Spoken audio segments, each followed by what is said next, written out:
Berita pada hari ini, ada seorang kenderaan yang bernama Tank dan pemandunya telah tembak dan musnahkan rumah miliki 3 orang.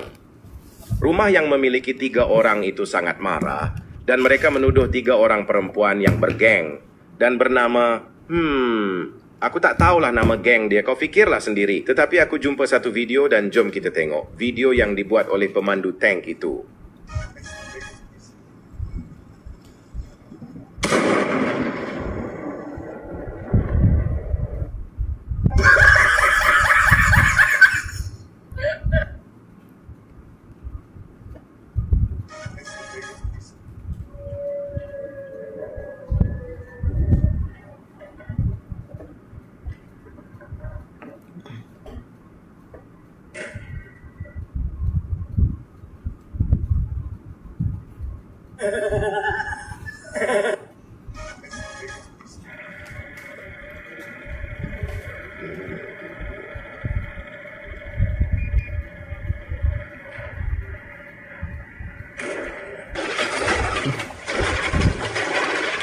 Kau nyuruh aku dah mampus.